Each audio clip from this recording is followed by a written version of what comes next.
I'm going to give a little bit of a talk since I have a portable mic to do this. Now, the wrist is trapped. Now, there are a variety of movements, but what we're doing here is harmonizing with that situation. You see, if I'm tense and uptight, I create a tense and uptight situation. If I learn to relax, what happens? Situation shifts. Now, when a situation shifts, instead of being locked, you'll notice that it has a yin factor. A yang factor. Okay? Receptive listening. A positive speaking factor. Okay? Now, I'm so limited with one hand here, but for example, here. I can't do that with one hand.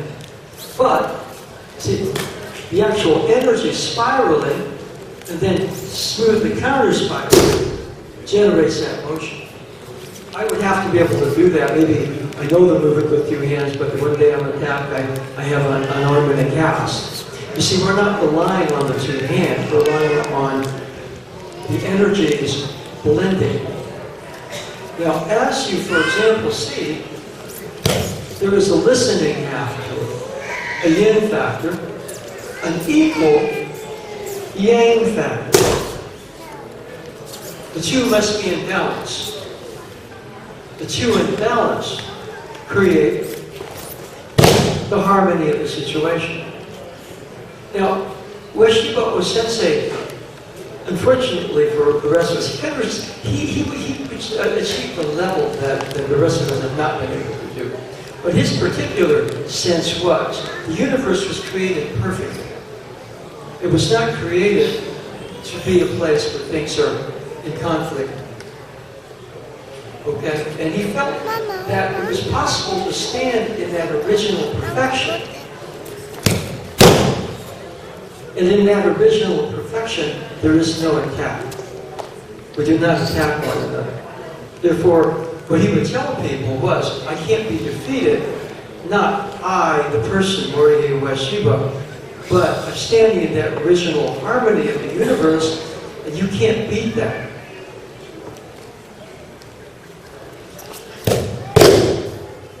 And so he would say things like, there's no measure of fast or slow. In that original space, there's no time or space, really. So he was somebody who spoke in somewhat mystical terms, but he also had a type of a grounding in the fact, like for heaven, earth, water, fire, physics now, he was talking in mystical terms, weak force, strong force, gravity, electromagnetism. See, as he's coming this particular direction, what I'm doing is not trying to oppose him. Rather, let his energy come in and let the energies around organize in a way that complements his energies. This is why it's not just technique. If he grabs my wrist here, for example, and I'm doing this one hand, I could push down, or I could realize that the energy of the attack comes into my center, returns like a fire, like a waterfall. Okay? You see actually that while the shape of the energy. And what's happening is as he comes in, he's also caught in a vortex of other energies. This is what Ueshiba Sensei said. He said, I am one with the universe and nothing else. The universe was designed for each of us to be perfect within it. In which case, there's no imperfection. If there's an imperfection, it's corrected. Now, we're a little far away from where he was. We live in a world, time and space, of stress and things like that. But he insisted that anybody could touch that because that was the original design. And he would tell people, I don't have any special abilities. I just have the ability to stand there. Right? So you see this, he would demonstrate those movements, and they would be somewhat bizarre because there's no contact. But there is contact. Contact is actually energy. The energies, I mean, we're doing a little collision here, so what I'm going to do is a rebalancing or recentering. So when you bump into somebody, you settle a bit more. Because even if the technique somewhat works, what you're trying to do is align to the original perfection of your own system, mind and body. And then through that, the ideal thing in Aikido, you create a better world around you with this alignment to his own perfection, beauty, truth. And he said there's no measure of time or space there. See, we're still in the process of evolving to get there. Now, he said that's good, but on the other hand, the truth of it is we're already there. And the question is how to wake up. You say how to realize that we are there. So the Aikido is something that's still way ahead of its time. Okay? Let's see. Let's get the book in. 2 book in.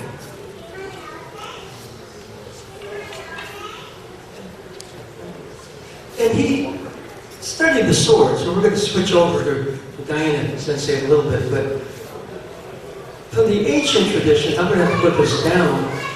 This is not where life is taken. See, right here, he's shown a vulnerability. If you attack, there's vulnerability here. If you attack, there's a vulnerability here.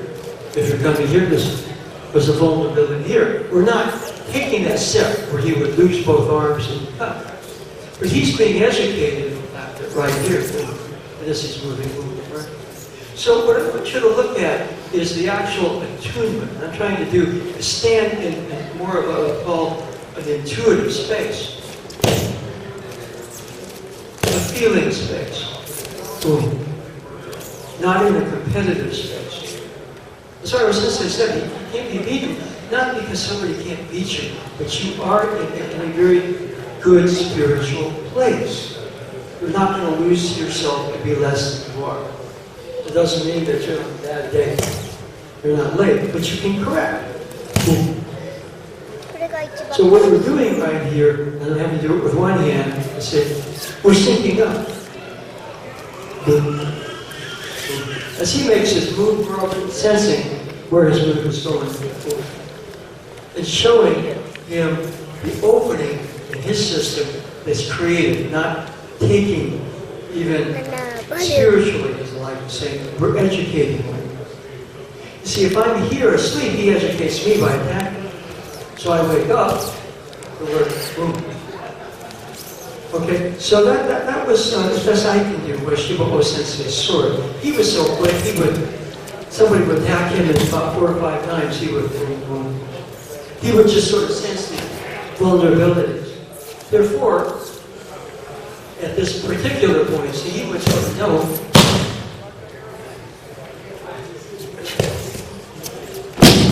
Stood very, very relaxed. I was just studying this video.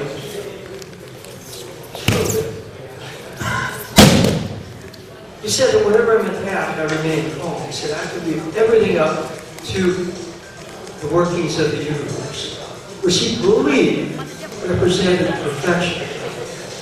Okay? So this is hard to do when somebody attacks you. But most people find out through the training, they learn to be a bit more in tune with their mind and their body. They find that they're less reactive because they're a bit more relaxed and centered. And they find that they look for situations other than how do I dominate and win. Okay? So what we're going to do now, thank you, is I'm going to turn it over to Diana Sensei, and she's going to demonstrate EI for the last part of our demonstration. EI Jitsu is the art, or EI-Do, apologies, is the art of drawing and cutting with a Japanese samurai blade. But the blade itself represents, in some sense, the inner spirit. Okay.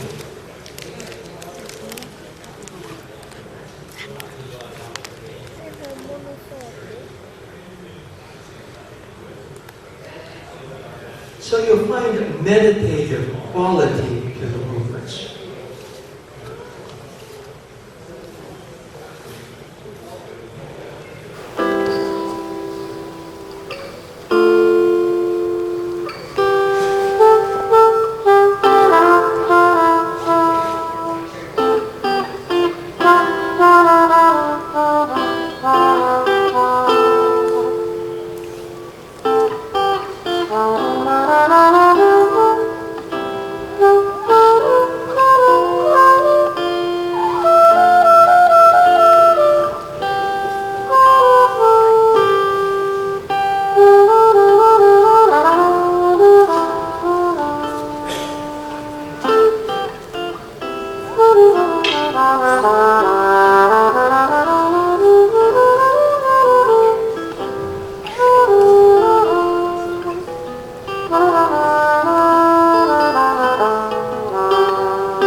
Okay,